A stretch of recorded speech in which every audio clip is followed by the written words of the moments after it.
Boa noite a todos. Vamos dar continuidade. Antes eu queria saber, dificilmente todos se lembram, qual caminho fizemos até agora, até aqui, né? A gente desde primeira quarta-feira de janeiro, e dificilmente eu me lembro do almoço de anteontem, quanto mais o caminho que eu fiz até aqui. Então eu gostaria de recapitular com vocês, como semana passada a gente tratou basicamente Mateus 24, e como a gente parou em Mateus 24, lendo apenas 7 versículos de Apocalipse. Então, nas duas primeiras aulas a gente fez um panorama, fez um resumo do significado de Apocalipse, falamos da importância do livro.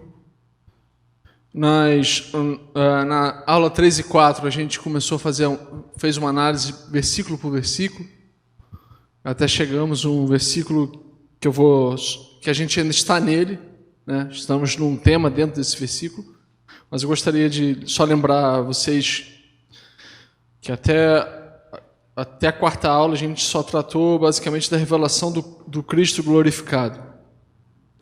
E agora a gente parou no versículo porque o versículo citava a vinda do Senhor, né? Então eu vou lê-lo aqui rapidamente, que é Apocalipse 1:7. Diz assim, Apocalipse 1:7, só para a gente saber onde a gente está. Eis que ele vem com as nuvens, e todo olho há de vê-lo, e também aqueles que o perfuraram, e todas as famílias da terra se lamentarão por causa dele. Sim, amém. Então, a gente parou nesse versículo porque falava justamente da vinda, né? Ele vem com as nuvens, né? E todo olho verá. Então, a gente tratou na aula 5, a gente tratou sobre os aspectos da vinda do Senhor, né? Só recapitulando para ver como a gente chegou aqui nesse momento, e os aspectos em relação à tribulação, à grande tribulação, os aspectos diante do milênio, das diferentes linhas de crença sobre o milênio, sobre a tribulação, sobre a volta, quando o Senhor volta. Então a gente na aula 6 falou um pouco falou mais sobre o aspecto da vinda do Senhor, né? De como será, então, no trigo e o joio, o arrebatamento, mas eu vou dar uma continuada nesse texto. E na aula passada a gente analisou mais ou menos o que Jesus falou sobre o fim dos tempos em relação a Mateus 24. Então, não se perca, ainda estamos nos 7 primeiros versículos de Apocalipse, ainda falta um bocado pela frente. De acordo com Paulo, a gente está indo rápido. Se deixasse o Paulo, ele queria...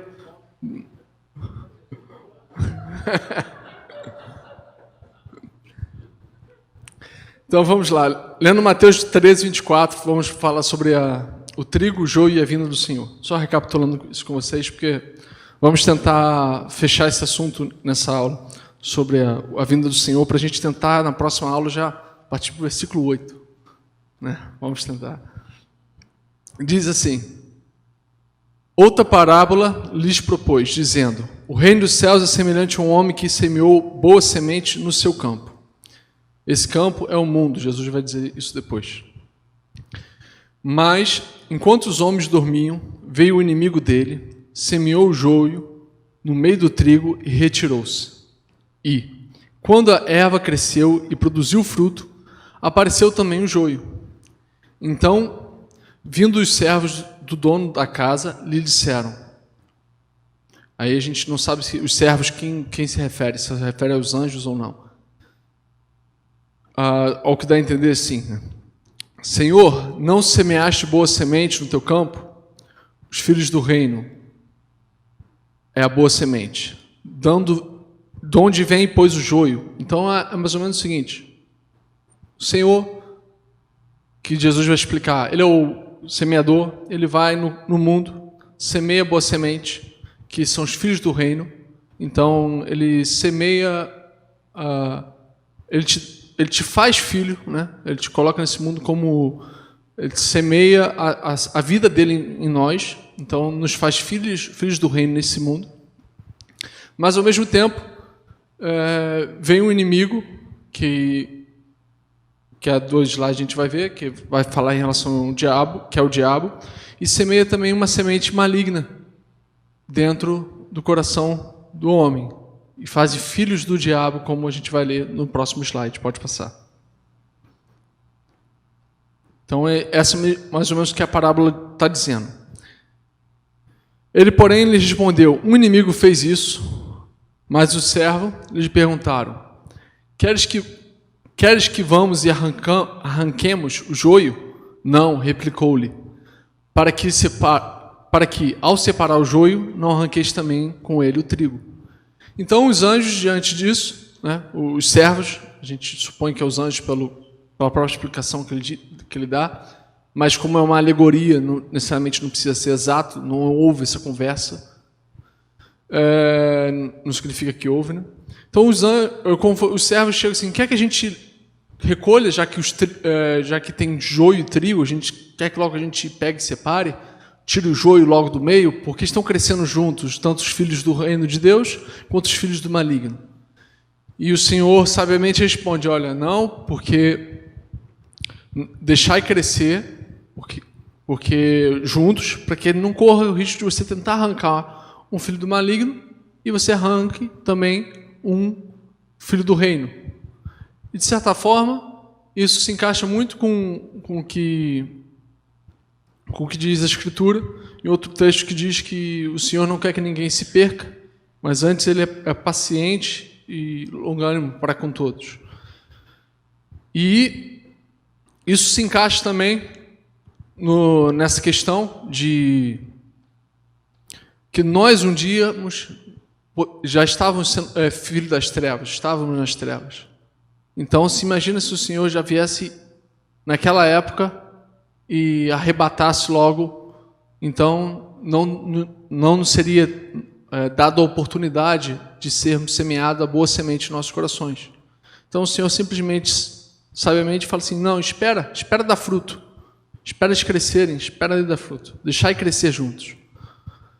Então, isso também é porque muitas vezes nós temos tantos embates, tantos trabalhos, porque no meio de nós há sempre filhos do maligno, porque crescem junto conosco, neste mundo. Não é só o reino de Deus, só a semente de Cristo que está crescendo.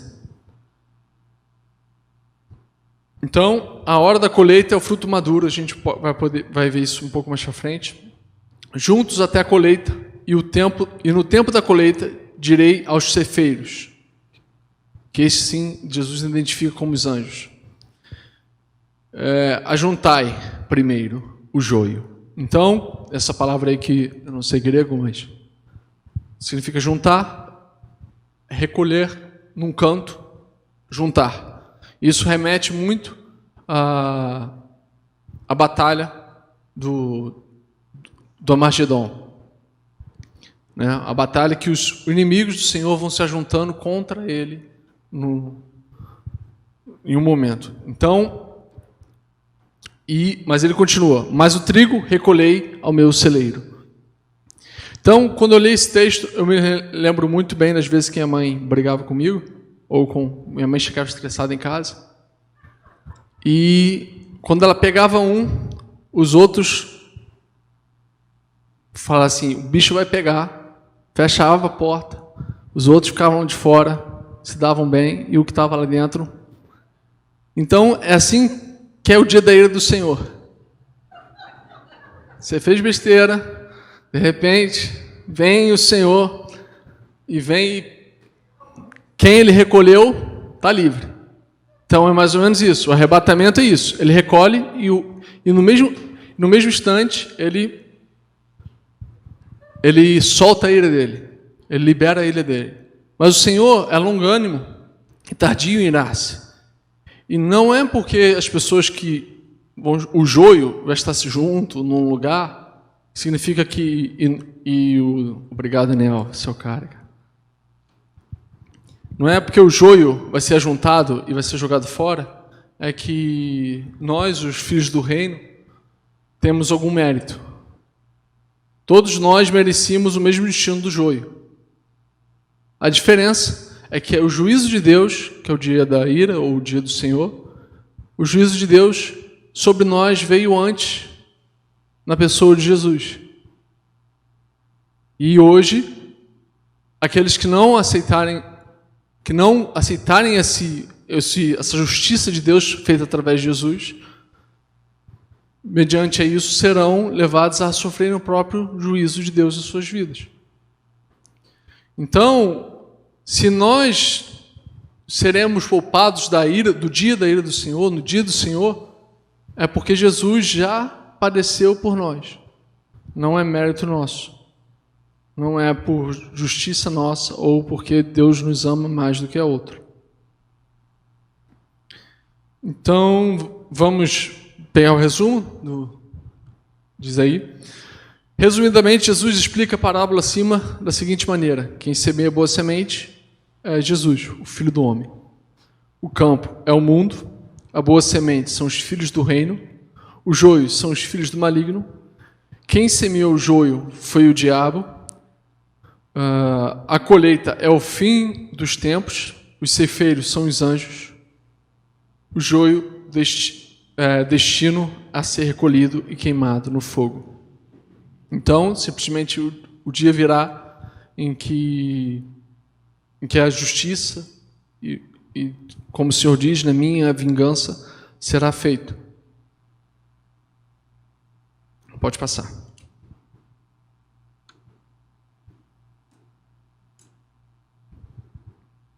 Então, continuando, tratando sobre a vinda, vamos lá para Apocalipse 14, verso 14, que trata a 20, que também trata sobre com essa mesma alegoria de ceifa, de colheita.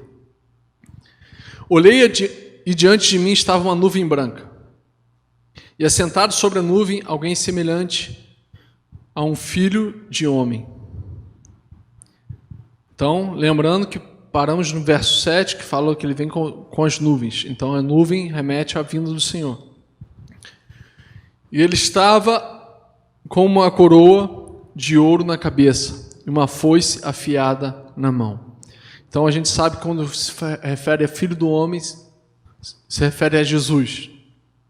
Então, esse aqui é Jesus. Então, a gente percebe que lá ele trata os ceifeiros, como os anjos, mas aqui ele já se identifica em um grupo dos ceifeiros, porque aqui são dois, né? Então saiu do santuário. Então Jesus está com a foice afiada na mão, vindo sobre as nuvens. Então saiu do santuário um outro anjo, isso aí é outro anjo, que bradou em alta voz àquele que estava sentado sobre as nuvens: tome a sua foice e faça a colheita, pois a safra da terra está madura. Chegou a hora de colhê-la. Então, aqui está o momento. Quando que será feita a colheita? Quando será feito o arrebatamento? Quando a safra da terra estará madura. Mas assim, e continua no texto: assim, aquele que estava sentado sobre as nuvens passou a foice pela terra e a terra foi ceifada. Então, Jesus veio primeiro semear, depois ele veio colher.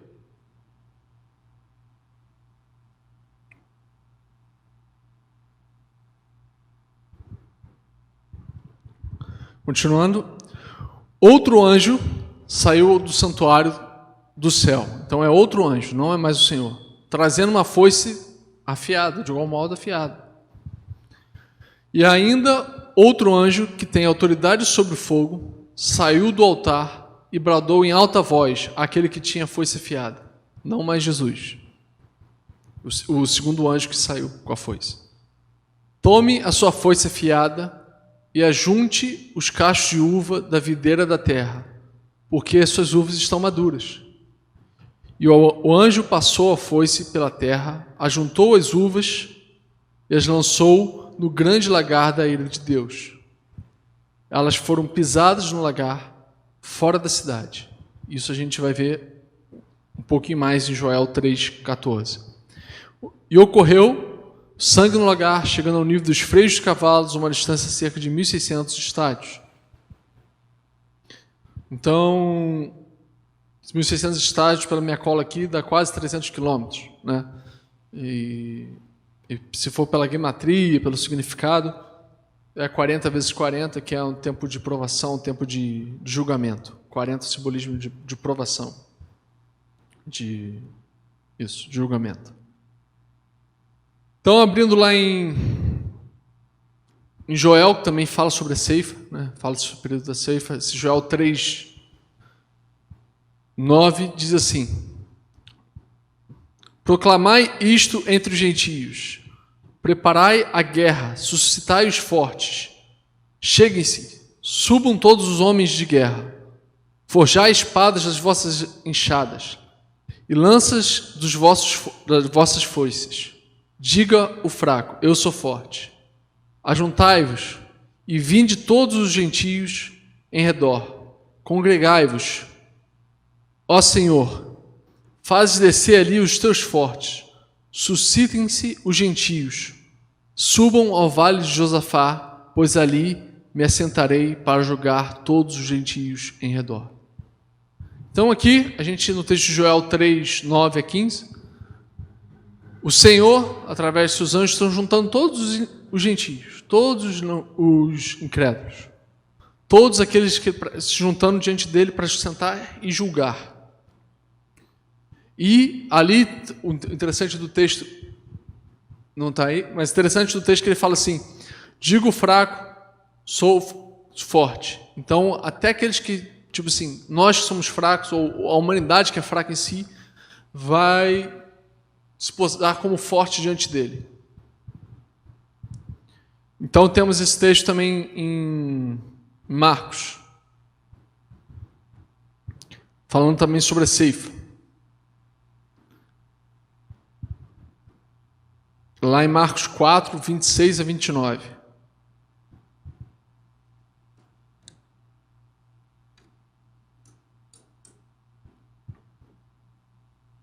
Tanto Joel quanto esse texto de Marcos vai tratar só sobre a parte dos gentios, da chamada do Senhor, como o Senhor atrai os gentios para vir guerrear até ele, para que ele julgue, né? Então, em Marcos ele diz assim, deixa eu abrir aqui que a letra aqui ficou pequena. Marcos 4:26-29.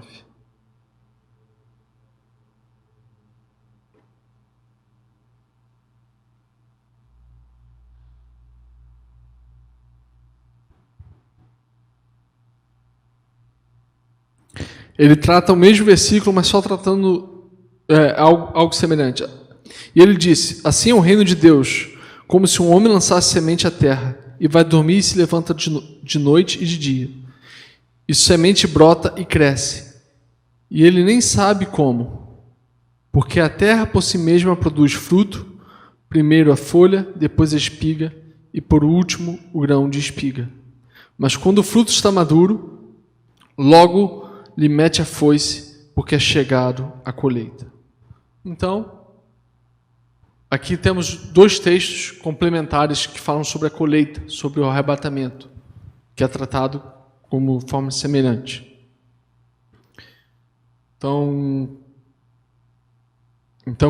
quando a gente vê colheita, tempo de colheita, temos que perceber que há duas coisas diferentes. Há uma colheita para colocar no armazém, né, que o Senhor leva para si, que foi o que ele plantou, que é o trigo, que é no caso os filhos do reino, e há aquela colheita de limpeza, aquele retirada de limpeza, que é como que o inimigo plantou.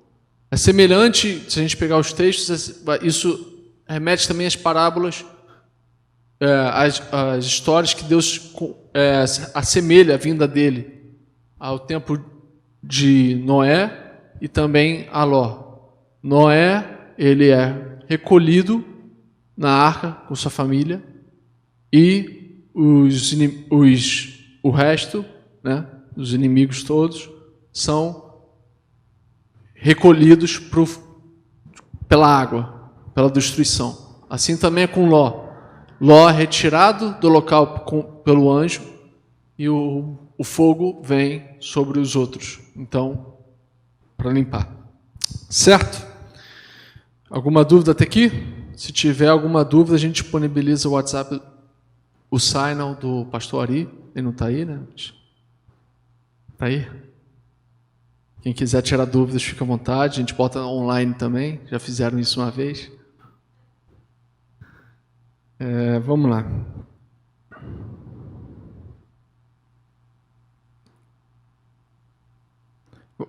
Vai. O arrebatamento e a última trombeta.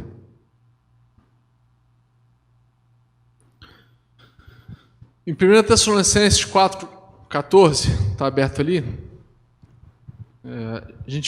Vamos direto ao texto que vai falar sobre a relação entre a última trombeta e o arrebatamento.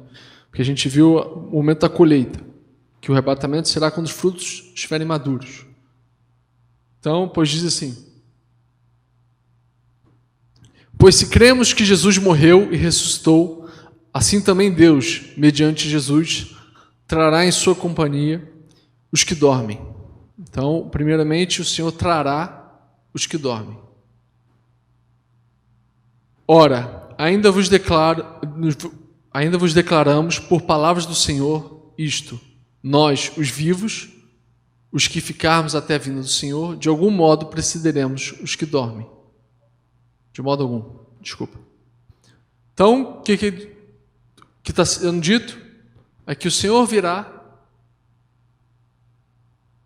que o Senhor trará primeiro os que estão mortos, os que estão dormindo no Senhor, diante da vinda dele. Esses são os que vão primeiro ressuscitar. E de modo algum a gente vai ser transformado antes deles. Eles já vão ser transformados, corpo glorificado, e nós de forma alguma vamos ser antes deles. Verso 16: porquanto o Senhor mesmo, dada a sua palavra de ordem, ouvida a voz do arcanjo e ressoar a trombeta de Deus, descerá dos céus, e os mortos em Cristo ressuscitarão primeiro. Então a ordem é: trombeta, o Senhor descerá dos céus, e os mortos em Cristo ressuscitarão primeiro. Depois nós, os vivos, os que ficarmos, isso Paulo está escrevendo. Então Paulo já está nos mortos, né? Já estão adormecidos. Mas daqueles que ficarem entre nós, provavelmente o candidato mais forte aqui é o Lucas. Se demorar muito, mas provavelmente tem mais chance é o Lucas. Pode ser que todos nós venhamos ficar, mas pela idade é ele. Os mortos em Cristo ressuscitarão primeiro, depois nós, os vivos, o que ficarmos, seremos arrebatados juntamente com eles, entre as nuvens. Então, seremos arrebatados juntamente com quem? Com os que estavam mortos e foram ressuscitados. Então, e entre as nuvens com o Senhor, para o encontro do Senhor nos ares, e assim estaremos para sempre com o Senhor. Amém? Então, diante disso, a gente tem um cronograma aqui, mais ou menos, de como será esse grande dia, o dia do Senhor. O Senhor vai, pelo que a gente já falou, o Senhor vai reunir o joio e o Senhor vai vir recolher o trigo. Como se dá a colheita do trigo? Primeiro, o Senhor vai vir, os que estiverem mortos ressuscitarão, primeiro serão transformados. Nós também seremos transformados, juntamente com os que estão mortos, seremos arrebatados entre as nuvens, encontraremos o Senhor nos ares. Pelo menos é assim que o Tessalonicense nos descreve.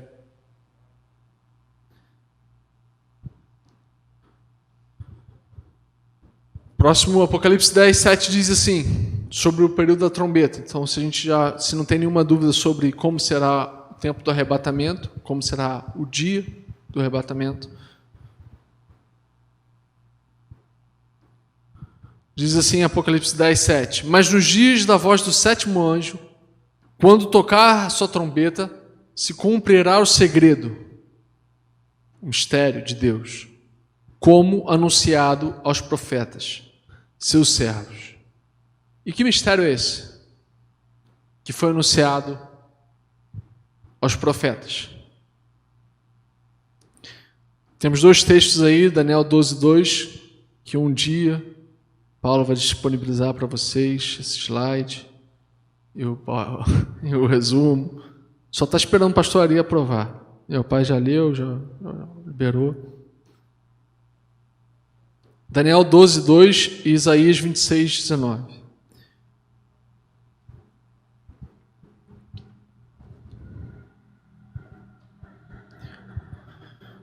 Então, vamos lá. Ordem dos eventos. Vamos em 1 Coríntios 15:51. Que Paulo diz assim: eis que vos digo um mistério. Na verdade, nem todos dormiremos, mas todos seremos transformados. Amém? Num momento, num abrir e fechar de olhos. Então, o que será no abrir e fechar de olhos? O que será no momento? A nossa transformação. Ante a última trombeta, porque a trombeta soará e os mortos ressuscitarão incorruptíveis e nós seremos transformados. Então aí tem o primeiro passo, é a ressurreição dos mortos. Depois, vamos ver se os vivos ficarão. Passar o slide aí, vamos ver se o Felipe acorda. Opa. Sim. São 7 trombetas, né? Em Apocalipse vem descrevendo as 7. 7 tem um número de completude, significa, o significado por trás do número é de alguma coisa completa, uma coisa perfeita em si. Então, a 7ª quer dizer a última, a conclusão de um plano. Então, no ressoar da última trombeta, que é a 7ª, que a gente vai ver isso também na frente, soará e os mortos estarão incorruptíveis e nós seremos transformados. Então, a ordem é ressurreição, transformação e arrebatamento. Então, a gente não vai antes daqueles que já estão mortos. Amém?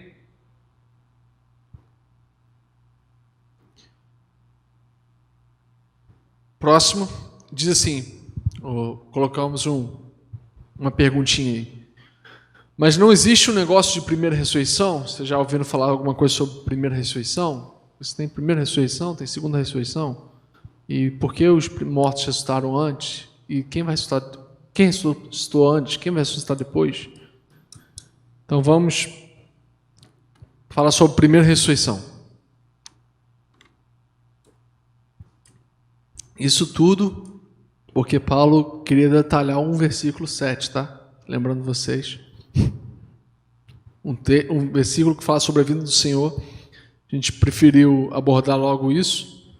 E quando o Apocalipse em si tratar, quando a gente chegar nos versos desses temas, a gente pode acrescentar o que esses versículos trazem, não somente já que um chão já vai estar sendo formado. Então diz assim, Apocalipse, existe um grupo de mortos que somente será ressuscitado após o milênio. É isso que a gente vai ver agora. Apocalipse 20, verso 5 diz assim: mas os outros mortos não reviverão até que os 1000 anos se acabem. Esta é a primeira ressurreição. Bem-aventurado e santo aquele que tem a parte na primeira ressurreição. Sobre estes não tem poder a segunda morte, mas serão sacerdotes de Deus e de Cristo e reinarão com ele 1000 anos. Então, no que a gente tem falado até agora, a primeira ressurreição vem antes do milênio. E para que essa primeira ressurreição? E por que os outros vão ser ressuscitados depois? Vamos continuar lendo aqui o verso anterior, Apocalipse 20, verso 4, diz assim: e viu tronos e assentados sobre e vi tronos e assentaram-se sobre eles, e foi-lhes dado o poder de julgar. E vi as almas daqueles que foram degolados pelo testemunho de Jesus, pela palavra de Deus, e que não adoraram a besta, nem a sua imagem, e nem receberam o sinal da sua testa, nem em suas mãos. Então, de onde estão vindo essas pessoas? Da grande tribulação, né? Estão vindo da história. Viveram e reinaram com Cristo durante 1000 anos, mas os outros mortos não reviveram até que os 1000 anos se acabaram. Esta é a primeira ressurreição. Então a gente vê aqui que essa ressurreição dos mortos que acabamos de ver em Tessalonicenses se refere a essa também primeira ressurreição que Apocalipse chama de primeira ressurreição, que se dá antes do milênio. Então, o arrebatamento não pode ser antes da primeira ressurreição, já visto que as pessoas serão ressuscitadas, os que estiverem vivos serão transformados, e aí sim seremos transformados. Então, as pessoas que estarão sendo arrebatadas são todas aquelas que foram listadas, foram degolados, aqueles que, pelo Cordeiro, diz mais o que não adoraram a besta, nem sua imagem, não receberam o sinal da testa, nem nas suas mãos. Então, esses foram também arrebatados na primeira ressurreição. Então, vamos a Daniel 12, 2, que fala sobre o mistério. E muitos que dormem no pó da terra ressuscitarão, uns para a vida eterna e outros para a vergonha e desprezo eterno. Isso a gente está vendo em Daniel 12, 2. Isso é a revelação do mistério. Isso. Lembrando que a gente está falando que 1 Coríntios, em Apocalipse 10, 7, que diz assim, que a gente está se falando, que diz: mas nos dias de voz do 7º anjo, quando trocar a sua trombeta, se cumprirá o segredo, o mistério de Deus, como anunciou os profetas, seus servos. Então, qual o mistério? O que Daniel anunciou? Que muitos dos que dormem no pó da terra ressuscitarão, uns para a vida eterna e outros para a vergonha e desprezo eterno. A gente lendo agora Daniel 12, 2, sabemos que existe um espaço de tempo entre os que ressuscitam para a vida eterna e a segunda ressurreição. Então há um gap no meio aí que só para o Daniel 12 a gente não saberia.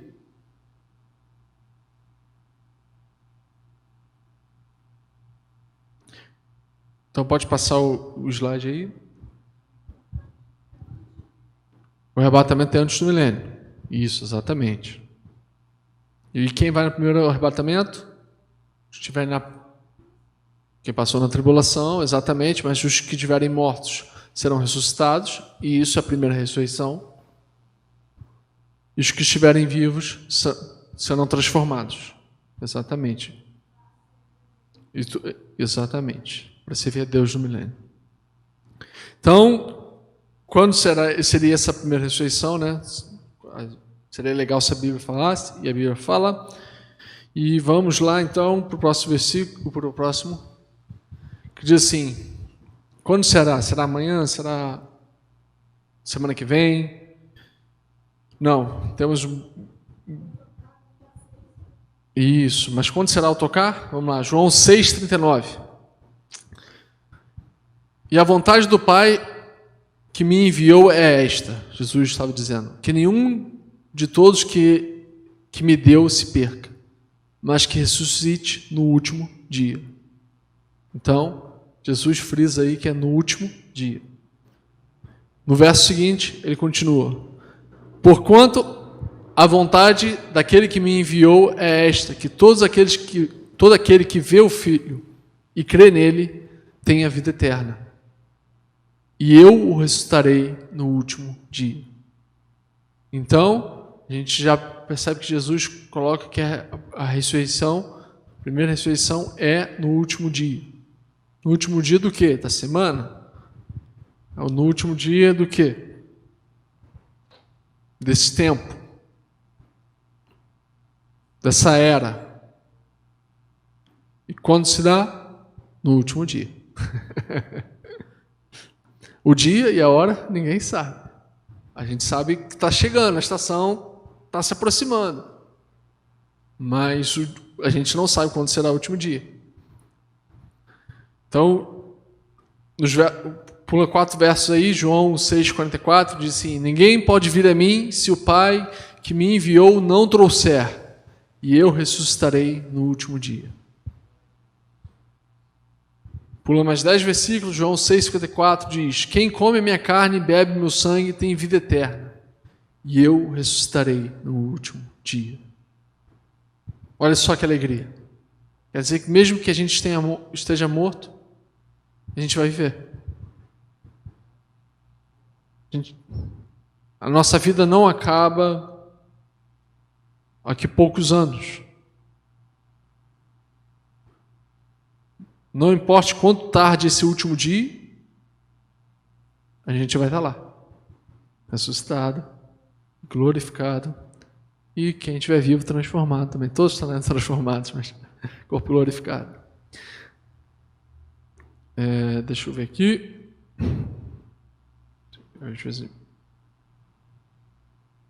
Vamos lá. 1 João 3, 2 e 3 diz assim: amados, agora somos filhos de Deus, e ainda não é manifestado o que havemos de ser, mas sabemos que, quando Ele se manifestar, seremos semelhante a Ele. Seremos semelhante em que sentido? Quando Jesus ressuscitou, Ele veio com um corpo glorificado, transformado. Então seremos semelhante a Ele, em glorificação e transformação. Porque assim como Ele é, o veremos. E todo aquele que nele tem esta esperança, purifica-se a si mesmo, e assim como Ele também é puro. Então, temos a dica aí que nós que temos essa esperança, temos que nos purificar a nós mesmos. Mas diante disso, purifique-se a si mesmo, assim como Ele é puro. Mas olha que grande esperança, assim como Ele é, nós seremos também. Deixa eu ver se eu acho um texto que eu li hoje à tarde. Alguma dúvida?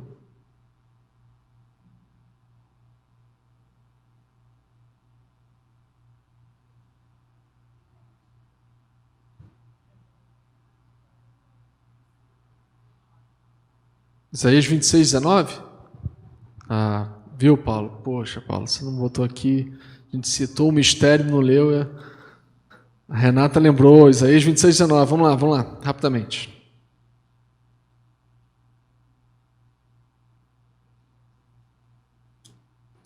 Rapidamente, senão a gente vai ficar falando sobre a vinda do Senhor até a vinda do Senhor.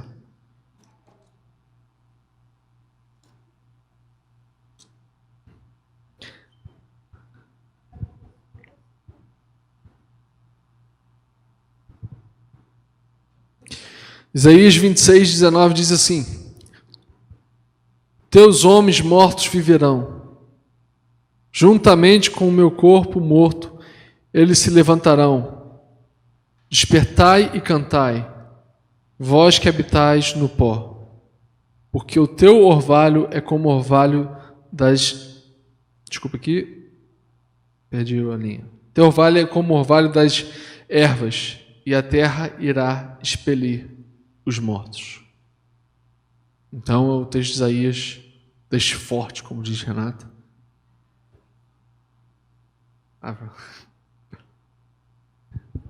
Então, continuando, eu estou tentando correr, porque o Paulo sempre tem muita coisa para falar, e eu tento ser mais sucinto. 8h33. Vamos lá, Filipenses 3:20, diz assim, 20 e 21. Mas a nossa pátria está nos céus, onde também aguardamos um Salvador, o Senhor Jesus Cristo, que transformará o corpo da nossa humilhação para ser conforme ao corpo de sua glória, segundo o seu eficaz poder, até sujeitar a si todas as coisas. Olha que tremendo. É que esse corpo que para alguns tem rugas, outros já tem dores nas costas, esse corpo que para alguns é um corpo realmente da nossa humilhação, será transformado para o corpo da sua glória. Aleluia. Segundo o seu eficaz poder de até sujeitar a si todas as coisas. Então lembra que o Senhor está sujeitando, que a história do Apocalipse é como o Senhor está sujeitando a si todas as coisas, todos os reinos, todo o principado, toda a potestade.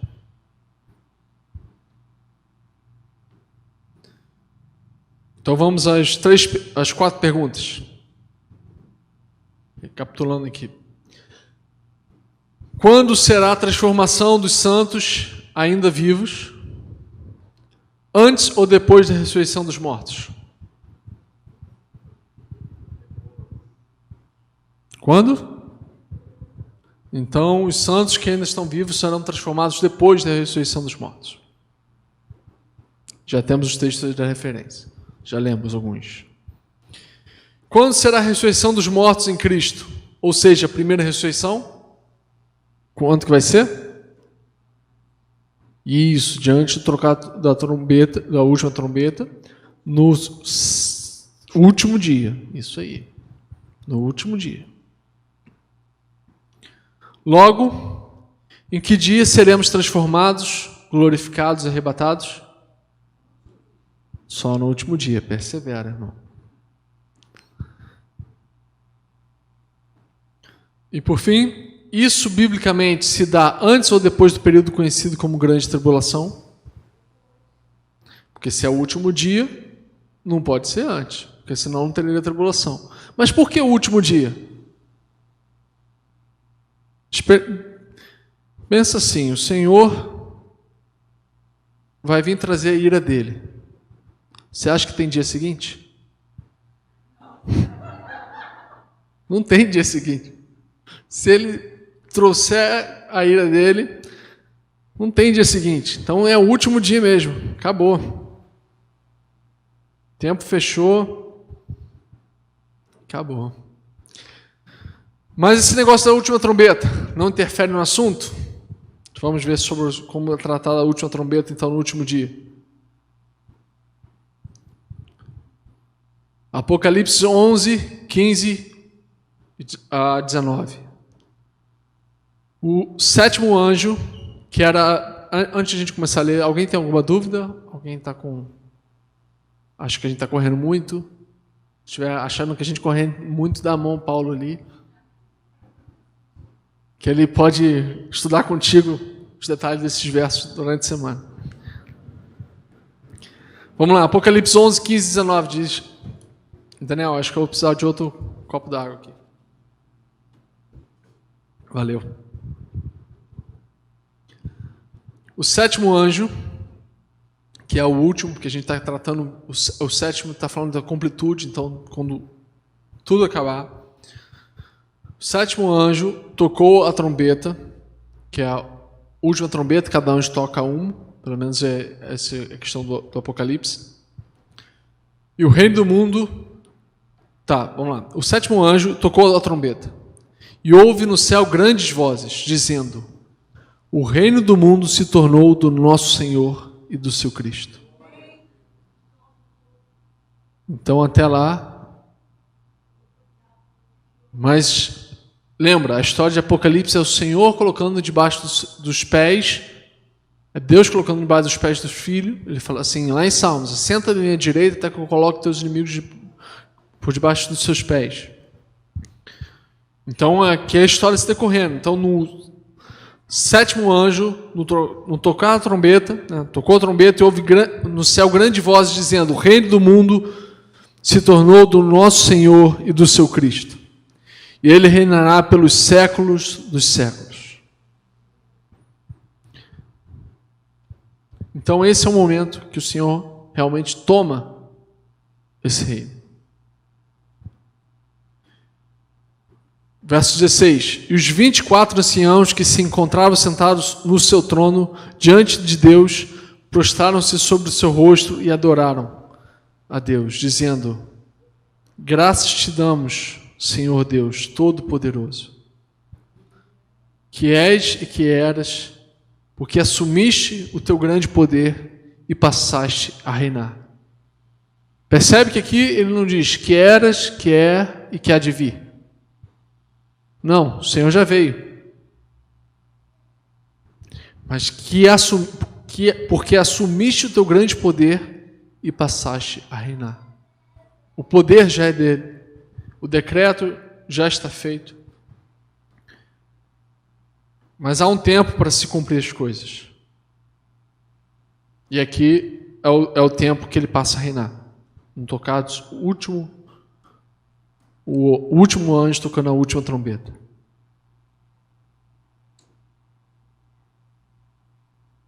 Então, Apocalipse 22, 12 diz assim. Isso é no final do Apocalipse, um dos últimos versículos. Pulei? Ah, foi aqui, verdade. Deixa eu voltar aqui, senão estou indo muito rápido.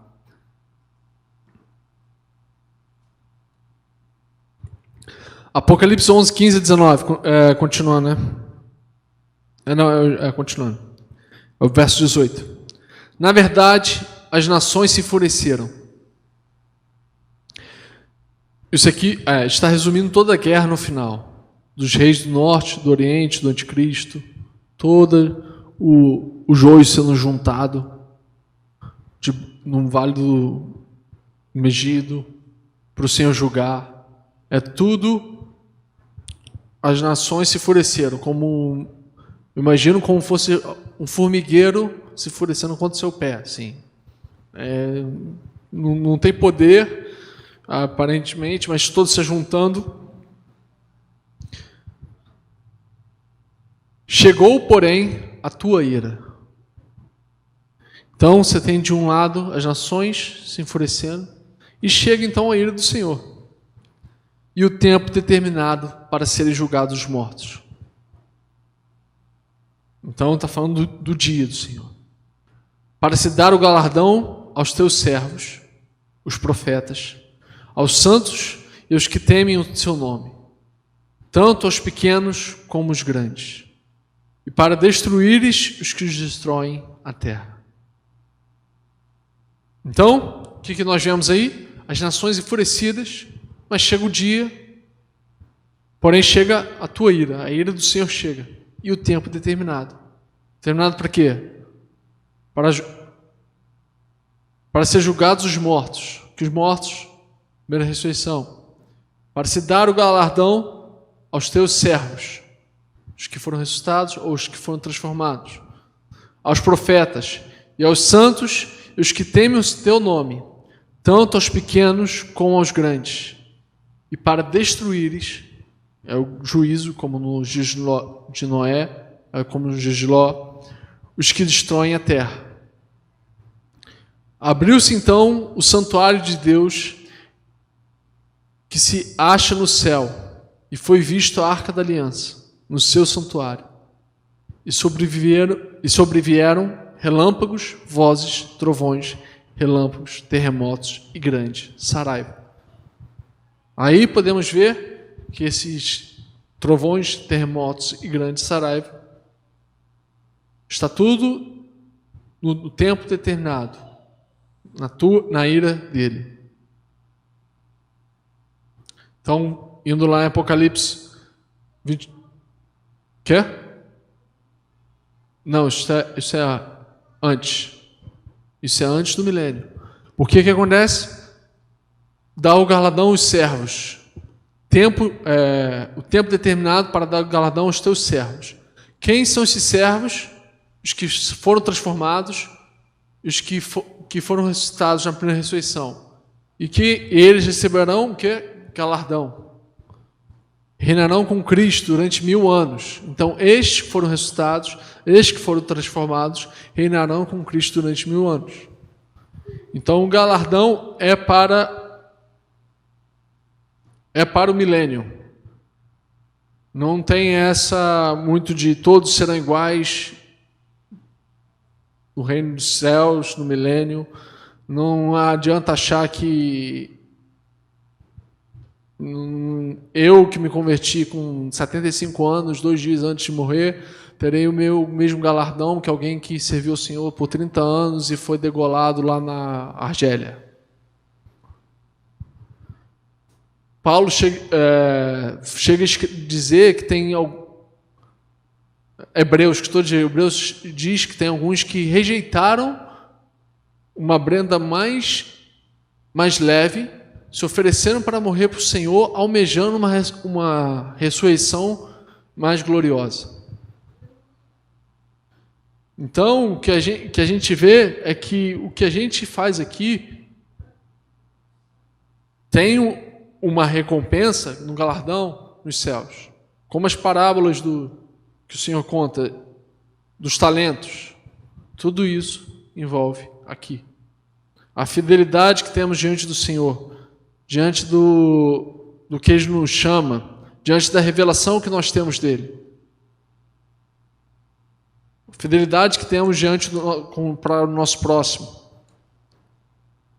Isso tudo acontece aqui.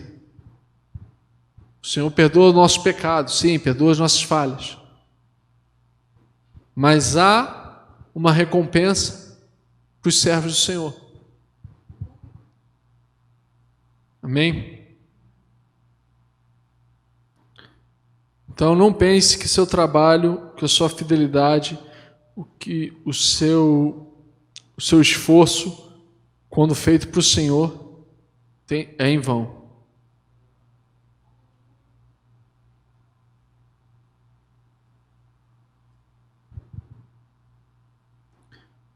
Amém? Eu não sei se vai dar tempo de entrar no outro assunto. Nós terminamos um pouco mais cedo. Eita. Se eu deixar o Paulo falar sobre outro assunto, vai ser só a aula que vem sobre isso.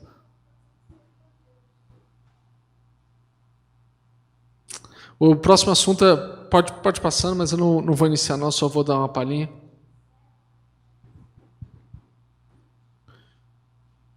O próximo assunto a gente vai falar sobre a igreja e o sofrimento.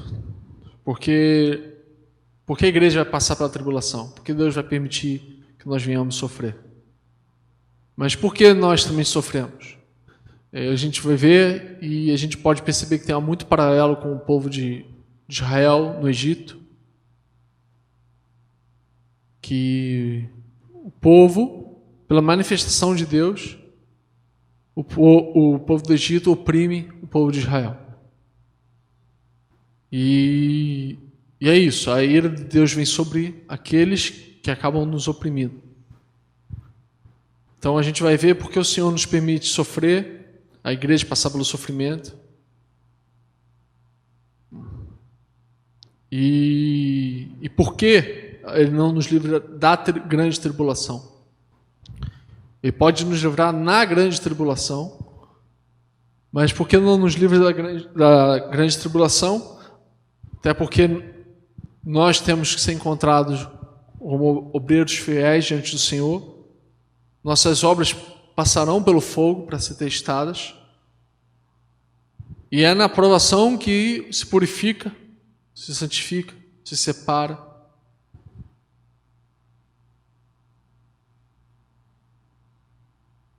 Acontece que o Senhor, assim como o povo de Israel estava no Egito e não pertencia ao Egito, tinha uma terra prometida, para eles quererem sair do Egito, o Senhor teve que arrochar a situação tanto do Egito quanto do Faraó. Muitas vezes, ou a maioria das vezes, o trabalho do Senhor de tirar o Egito dentro de nós é maior do que tirar a gente do Egito. Não adianta, o Senhor, não, diferente de todos os outros tipos de governo, não tenta te governar de fora para dentro. O Senhor é de dentro para fora. Ele quer servos, quer filhos que queiram estar com Ele, queiram fazer parte do reino, que almejem isso, mais do que as cebolas do Egito. Não adianta ele, biblicamente, historicamente, a gente vê, se o Senhor nos tira sem tirar o Egito de nós, pode ser no milênio, a gente vai estar querendo as cebolas do Egito. Então, é um trabalho que o Senhor vai mexer no nosso coração, vai trabalhando em nossas vidas, e o sofrimento faz parte. Não, se pensarmos que Ele nem o seu próprio Filho poupou, né, a Jesus, e a gente quer ser a última cereja do bolo e ser poupado de forma... Não, porque o Senhor me ama, não vai me deixar passar por nada. Então, as próximas aulas a gente vai ver a igreja e o sofrimento. E quem é que nos protege? Quem é que se levantará para nos salvar? Não é o Chapolin Colorado. É o Senhor. Amém? Gostaria de perguntar se tem alguma dúvida, para a gente finalizar. Se tiver...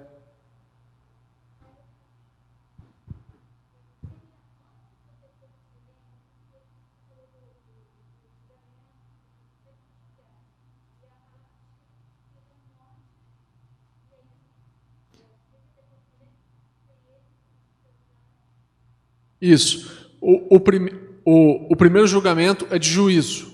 O Senhor traz juízo sobre a terra. Não sobre aqueles que ressuscitam. É um julgamento no qual a gente já está absolvido, graças a Jesus, e no qual a gente dado galardão de acordo com nossas obras. O galardão é dado de acordo com as nossas obras. Mas o julgamento, tem um segundo julgamento que será após o milênio, que esse o julgamento que seria, vamos botar assim, repescagem, aparentemente.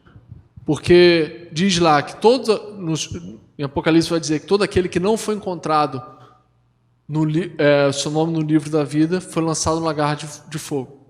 A Bíblia não afirma que teve gente que foi encontrada. Que a gente pode tentar indagar, tipo assim, se todo aquele que não foi encontrado depois, porque depois do milênio, todos, como fosse, todos vão prestar contas diante do Senhor. Aqueles que já foram na primeira ressurreição, já foram prestados contas diante do Senhor, e graças a Jesus foram absolvidos. Já estão reinando com Ele faz 1000 anos, e vão continuar pelos séculos dos séculos.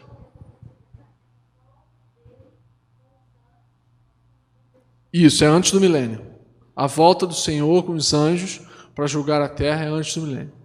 Passa o milênio, Satanás é aprisionado durante o milênio, o Senhor reina com esses que foram transformados, ressuscitados, com a igreja, durante o milênio aqui na terra, sobre as nações, ficaram das nações.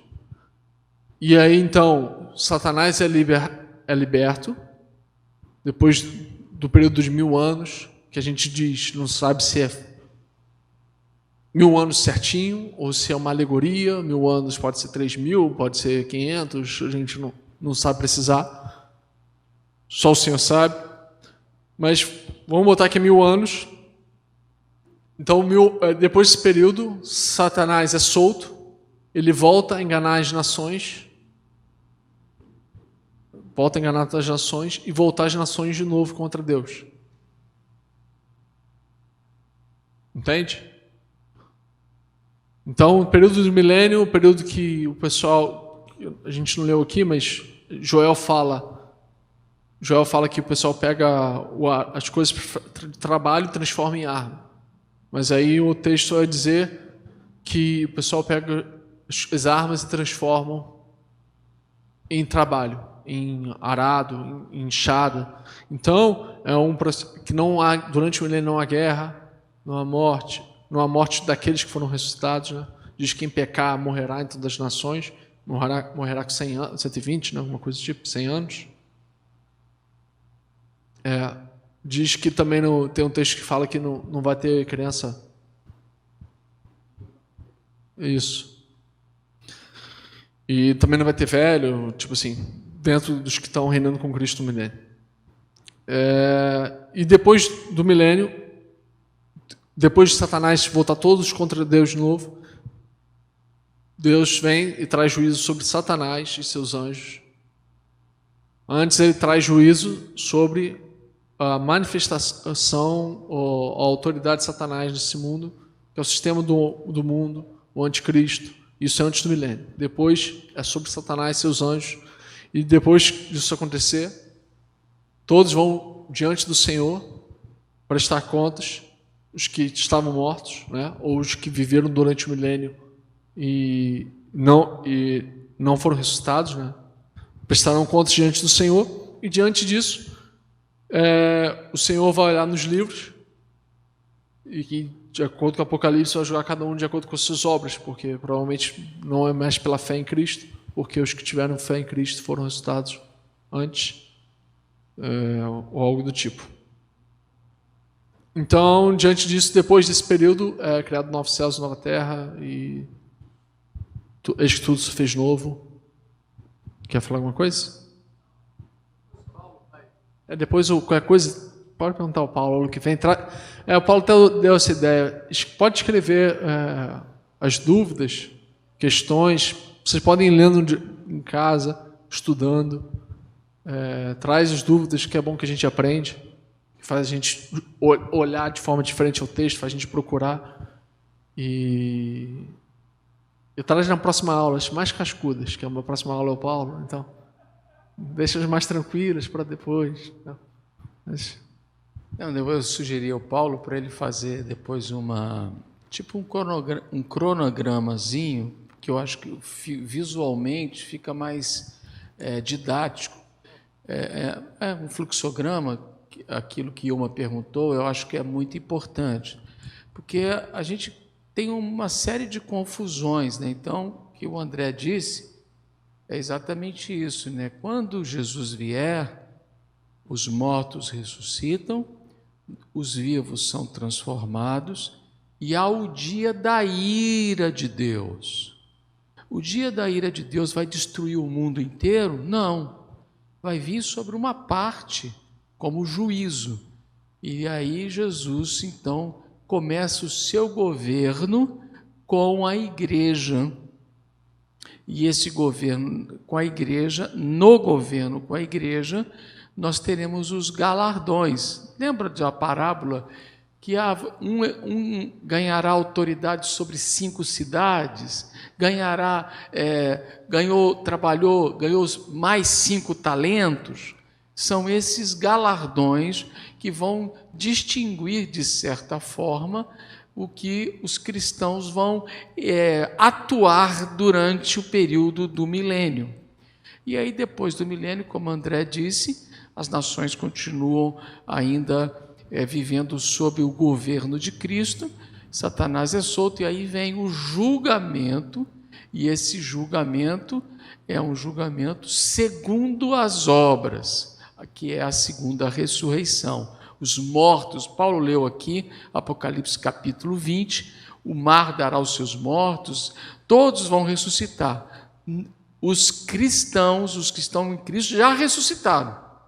A segunda ressurreição é para os demais que serão ressuscitados para o julgamento. Então, Paulo vai fazer um fluxogramazinho, uma coisa que vai ficar didático para nós, e a gente vai estudando. É importante colocar as dúvidas, e não há problema algum, porque nós queremos a Escritura, observar o que a Escritura nos diz, ok? Então, hoje André chamou a atenção que a ressurreição será no último dia. No último dia, o último dia, é o fim desse tempo, o último dia da sétima semana, né? ou da última semana, desculpa, é o último dia da última semana. Vamos nos colocar de pé. Vou chamar a Andréia aqui para orar por ela. Não sei se tem mais alguém fazendo aniversário. E eu queria que você estivesse preparando sua oferta, a sua consagração ao Senhor. Vou chamar a Jaque para estar orando. As irmãs da intercessão, né? Rosana também pode vir. A Celinha já saiu, eu acho, né? Estava com o Dan aí. Mas vamos orar, colocar diante do Senhor. Vamos nos colocar em fidelidade, em perseverança. Esse é o nosso desafio. Paulo disse aqui há umas quartas-feiras atrás: quem perseverar até o fim será salvo. Esse é o nosso desafio. Esse é o meu desafio, é o seu desafio, perseverar até o fim.